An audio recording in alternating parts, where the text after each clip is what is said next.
Um, First of all, I wanted to say hello, my name is Waseem, and I'm quite amazed, thrilled, and humbled to be here as a junior doctor. And I think it's fitting to say the term standing on the shoulder of giants, um, because whilst the pandemic may be a checkpoint in your medical careers for a lot of you, it was very much the start of my career as being a doctor, and I think the term christening by fire comes to mind. Um, and I can say that if I can achieve a fraction of what of those in this room and Sir Colin Dory achieved, I'd consider myself quite content. Um, so how did I end up becoming part of a national COVID response group at such a young age? Um, well, the pandemic really was at its peak whilst I was a final year medical student. And I remember being on my community placement in general practice. And a patient came in with a learning disability, and this patient wasn't making eye contact, and they were very difficult to approach by the GP. And the GP asked him, "Have you had your COVID vaccine?" And it turned out she had missed her flu jab vaccine from a year, let alone the COVID vaccine. And it got me thinking about that particular group of patients which had health needs. And I asked my GP, "Can I do something to try and improve this?" And I'd like to thank my supervisor at the time, Dr. Cranefield, for trusting me. And he essentially said, "Waseem, if you think it's something that needs to be tackled, I'll support you." And then I was shocked to see the evidence that learning disability patients, their peak life expectancy is around 50 to 59, 60. Whereas a normal person, such as you and I, it's probably closer to 80 without these conditions. And it's easy to say, yes, these patients have very difficult diseases and it's because of their comorbidities that they're dying. But if you actually look at the literature, a lot of it's avoidable deaths and they kind of slip through the cracks and whatnot. And I thought COVID was one of those things that could be that. And I was glad to see at the time that the government had pushed the incentive and they put learning disability individuals into what I believe was an at-risk group. It was group 6 or something. Um, and there's a very important thing that I think the charity MenCap you may have heard of, they push a lot, and I think it applies to a lot of things, and it's the idea of reasonable adjustments. And it was just, if something can be done very easily to make someone more approachable or more content with what you're presenting, it should be done. Whether that's a learning disability patient self-discharging from a very important hospital and you ask them, it's because they haven't got their favorite DVD, just addressing that. And I think that applied very well, and we managed to get the vaccine uptake in that area from something like 50% to 88%, which was very good to see. And then I found myself presenting it regionally to GPs and telling them where to improve, which was quite immense. So coming to the British Islamic Medical Association, I thought this work that I've done, it can contribute to the BAME community, because as we all know, that was a very big at-risk group during COVID. So what's the kind of work that we did? So as you know, like, we are quite blessed to live in a multicultural society.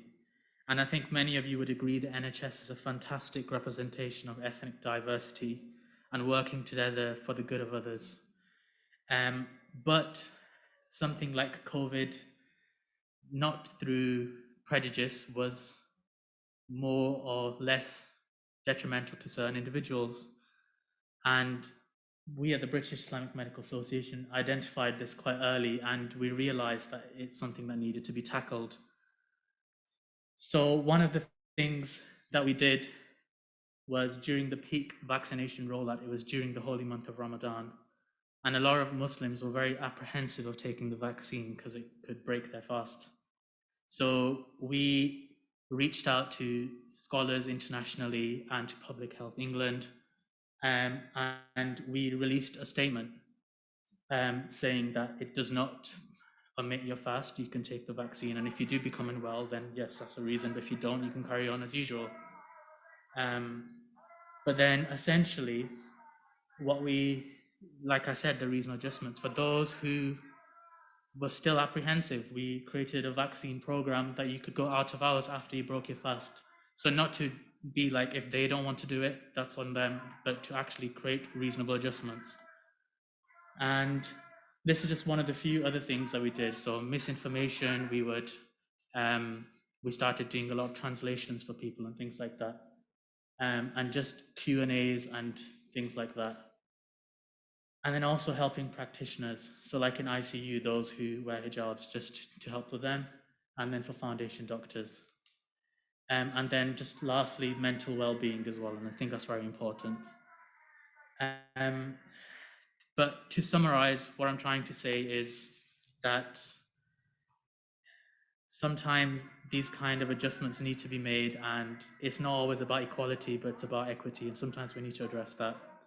And there's a very important quote that I saw the other day, and it was from John Dewey, a psychologist in the early 20th century, a philanthropist and leader of what we now call pragmatism, which I think is very relevant.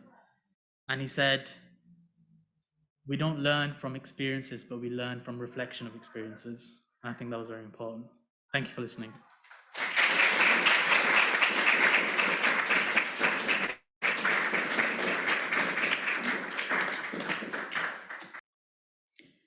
Thank you very much for inviting me to speak. So I'm Melanie Saville. I'm Director of Vaccine Research and Development with CEPI, an organization that was specifically set up from a global perspective following the Ebola outbreak in West Africa in 2014, 2016, where despite years of research in vaccine development, there was no vaccine readily available. So our mission is really to prevent epidemics and pandemics from being a global threat in the future.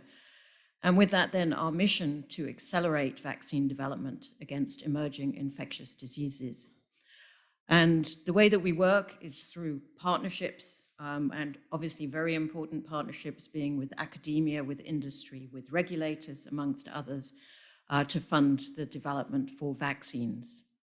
So our approach was to fund and facilitate vaccine development for priority pathogens, MERS, another coronavirus, Lassa, Nipah, chikungunya, Rift Valley fever, and also fund development for rapid response platforms such as mRNA to look for potential use in future epidemics and pandemics, when obviously in 2020, our disease X, our next pandemic, hit.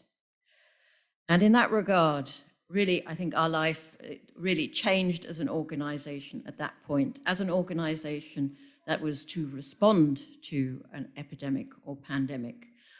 And the very first thing that we did was really build on the knowledge base that we already had.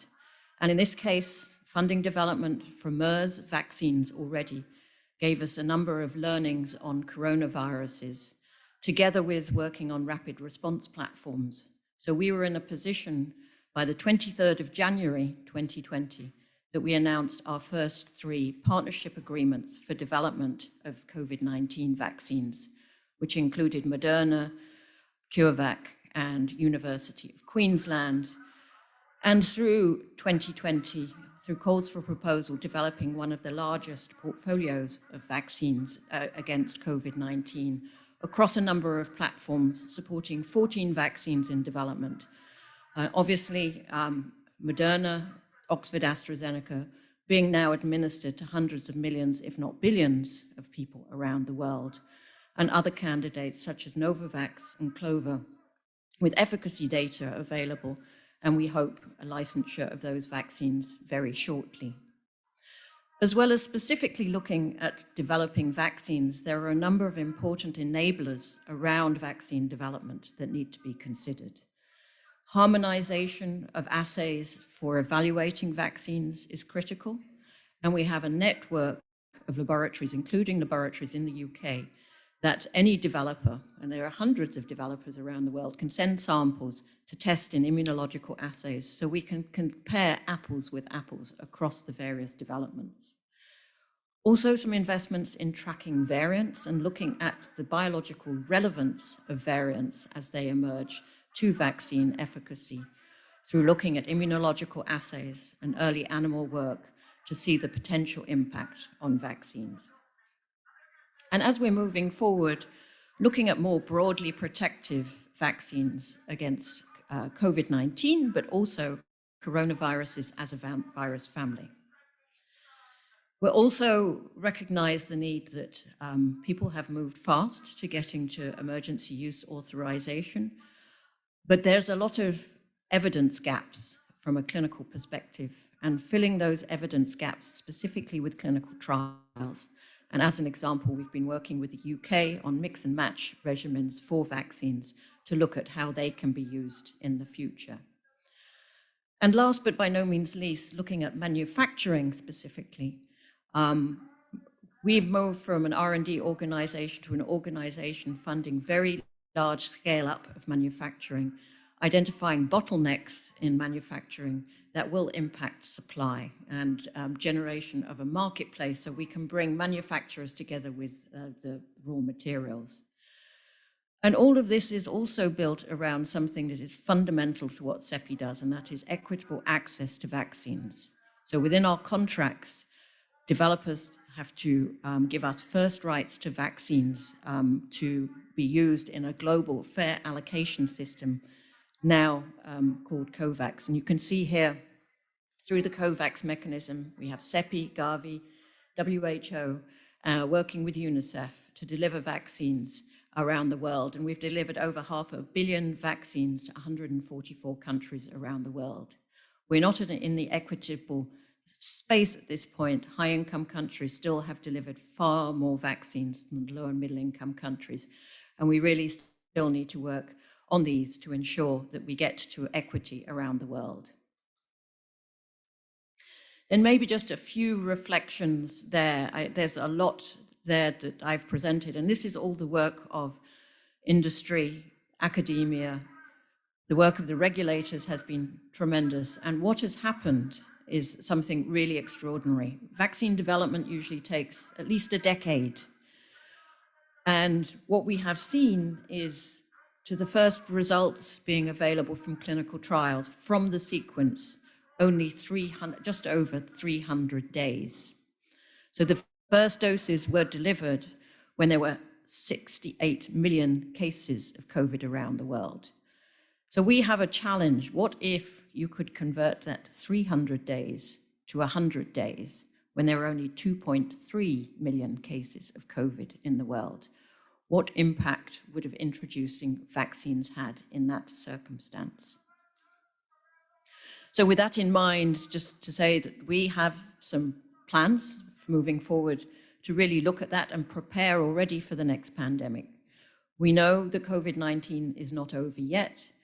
And we're also, the importance of R&D still for COVID-19, looking at vaccines, second generation vaccines, vaccines that will be variant proof, perhaps vaccines that will be better at preventing transmission, as well as looking at broadly protective coronavirus vaccines that protect against known coronavirus, but we know that they are future coronavirus threats. Other important factors to consider: we built our understanding on MERS, SARS, together with rapid response platforms. Coronaviruses are just one of 25 or so virus families that infect humans. And there are many, many other families where the next pandemic, epidemic could come from. So looking at virus families, what pose a threat, and pretty much doing what had happened before COVID-19, developing vaccines with rapid response platforms for viruses in those families, testing them already in humans, and putting those in a library so that when the next pandemic hits, we have the information available to rapidly hit the ground running and to look then at our aspiration of 100 days. This can only all be done, though, if you look at connecting the whole community, the research community, all the way through to the delivery community. And it's critically important that we are better prepared with networks, for example, preclinical, clinical networks, but also look at the equity across the globe in terms of low and middle income countries, and make sure that we can support all regions of the world to develop their plans so that they can also respond to these outbreaks. I'd just like to finish, though, this is a celebration of British research and development to the pandemic. And just to highlight, first of all, real thanks to the UK government for funding CEPI, as well as funding, obviously, a lot of work within the UK, funding for the world. And we have a number of key R&D partners in the UK, working with Oxford AstraZeneca, Imperial College, importantly, good relationships and good projects with NIBSC, Public Health England, and we have a forum for regulatory discussions, and we have MHRA as a very active participant in those fora to really look at how we can deal with the bottlenecks in development through COVID-19. So thank you very much.